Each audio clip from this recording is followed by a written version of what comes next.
I want to salute you, homie, for building your own thing and doing your own thing, creating your own platform, your own website. I got one life to live out my dreams, and I'm giving this thing all I got. I interview celebrities. I talk sports. I represent the culture. Right now, you're turning up on MrTaliaferro.com, shawty. Yeah! All right, Alfred Talaferro, Mr. Talaferro TV. How's everybody doing? First and foremost, if you haven't done so, if you're watching this video, don't just watch this video and do not subscribe to my channel. Make sure you subscribe to my channel, all right? We're on the verge of making some history. Honestly, we're trying to get to 100,000 subscribers by the end of the year. That's just the honest truth about the matter. And we're going to work hard to get there, all right? Let's talk Ebro. From Ebro in the morning of Hot 97. And let's talk Rae Sremmurd. Black Beatles in the morning. All right, what's going on here? All right, let me try to backtrack you real quick and catch you up on what has happened. All right, I'm going to bring up Ebro, I'm going to bring up Rae Sremmurd, and I'm going to bring up Lil Yachty because he gets brought in the mix of this as well. All right, Ebro of Hot 97 has been known as the guy who's a old school hip hop guy. Really, Hot 97 has gotten this rep as the older school hip hop, more in tune with the legacy of the culture of hip hop and making sure they do whatever it takes to uphold that legacy. And to an extent, I think somebody needs to be the historians of hip hop.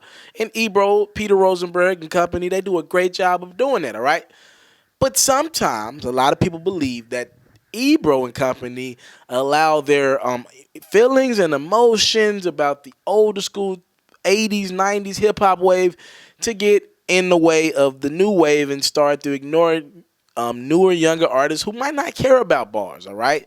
This is where Rae Sremmurd and Lil Yachty's of the world fit in.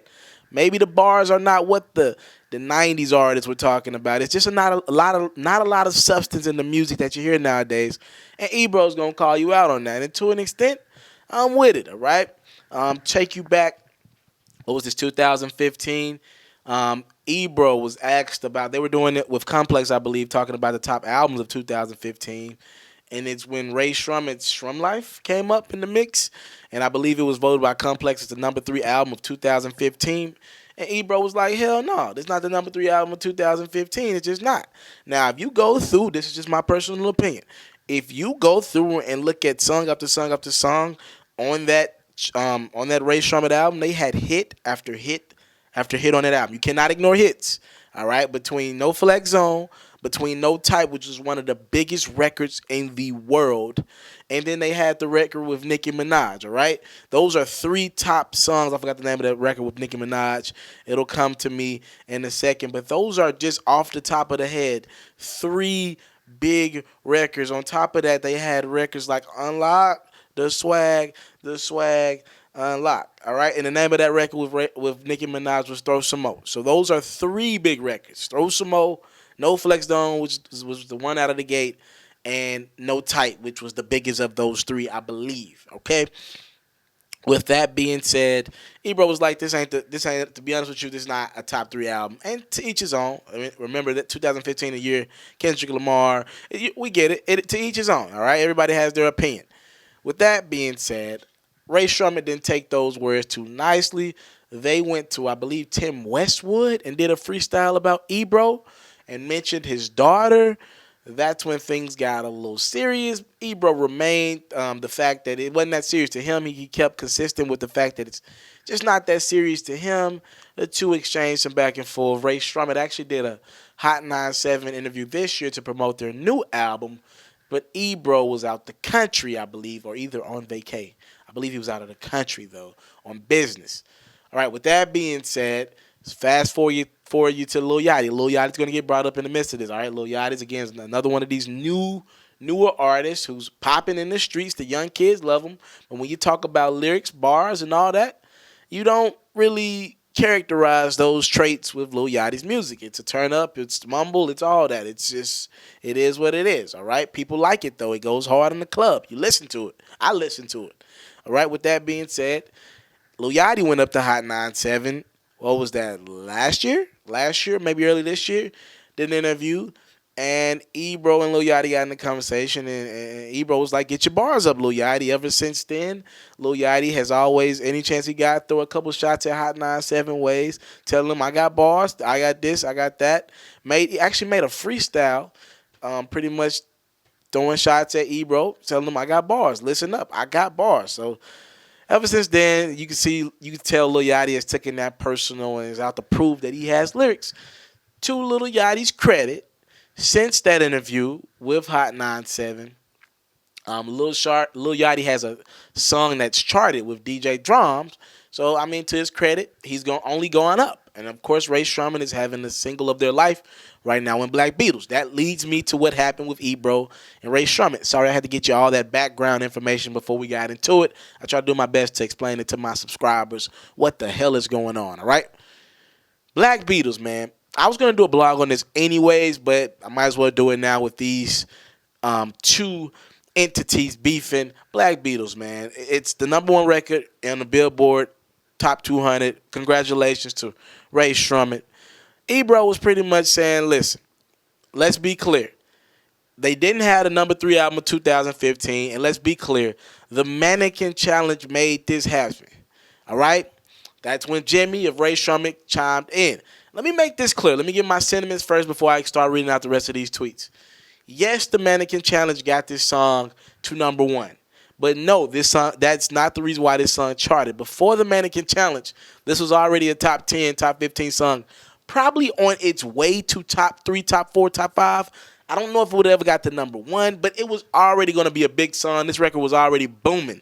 All right, that's why the Mannequin Challenge used the song, because Rae Sremmurd had been doing it in their shows, but they still had a big record with Gucci Mane. All right, the record was still moving.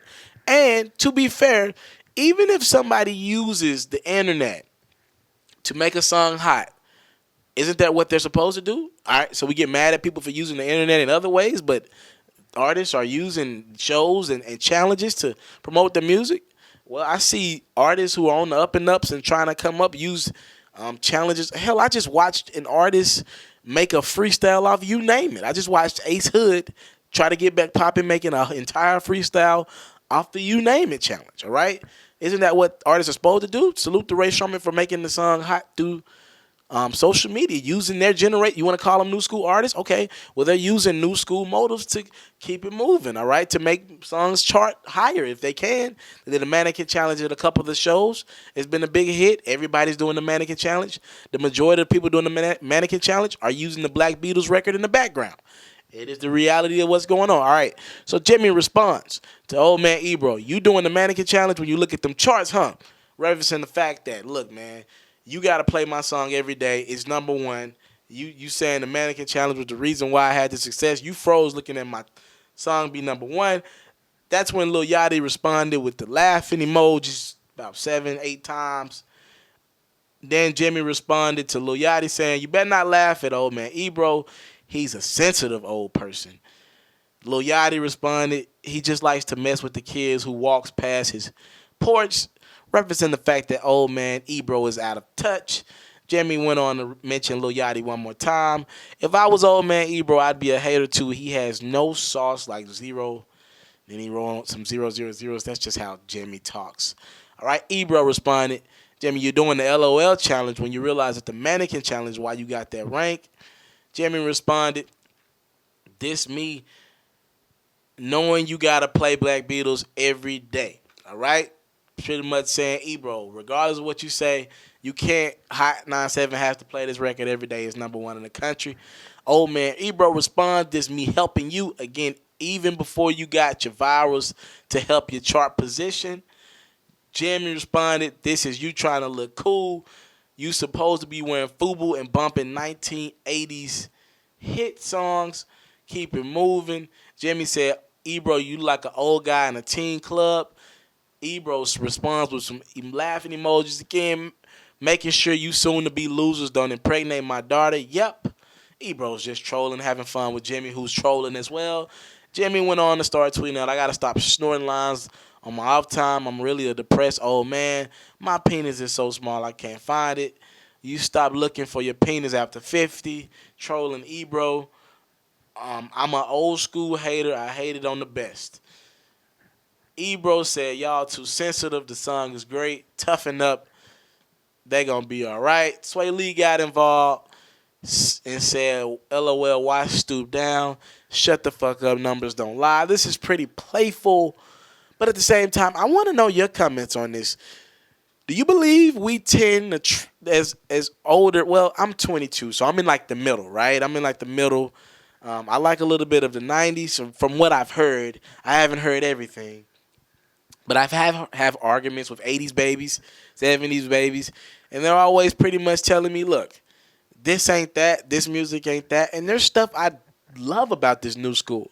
But at the same time, there's stuff I love about the last the last generation. And when I listen to like Tribe Called Quest albums, there's stuff I love about that I haven't had the pleasure of. That wasn't my generation. Listening to old Jay-Z, old Nas, not my generation. All right. So I'm asking you this question. Do you think the old school is not receptive to the new school and vice versa? Do you believe the new school hasn't been receptive to the older school? All right. I want you to comment those responses in my comment box below. Ebro and Rae Sremmurd exchange a couple blows on social media. What do you think about this as well? Comment those responses. My comment box, just playful, couple jabs. Probably these jabs probably were meaningful, but it's just jabs. Nothing too serious, all right? After Telefero, Mr. Telefero TV, thank you for the time, love, and support. Salute. I'm out. Hey, first and foremost, I want to thank you for watching this video. I hope you enjoyed this video, and I would love if you watch other videos while you're on my YouTube channel. Now, while you're here, people ask me all the time, how can you support Mr. Telefero? Well, if you want to support me in my future endeavors, the first thing I want you to do is subscribe to my channel. If you subscribe to my channel, you get all my content first. Your subscribe goes a long way. I get to understand my demographics, understand who support me, who got something out this video. So first things first, a subscribe will go a long way. Next, if you really rock with me, donate $1 to my GoFundMe. I have a GoFundMe link in the description. If you really want to support me, just $1. Showing me $1 and some good wishes will go a long way. If you want to support me and you want to help me with my travels, I got a lot of things coming up, but I got to get them travel fees there. I got to find a way to get there. So that can help me financially if you really want to go there. Also, a word of encouragement. Thank you.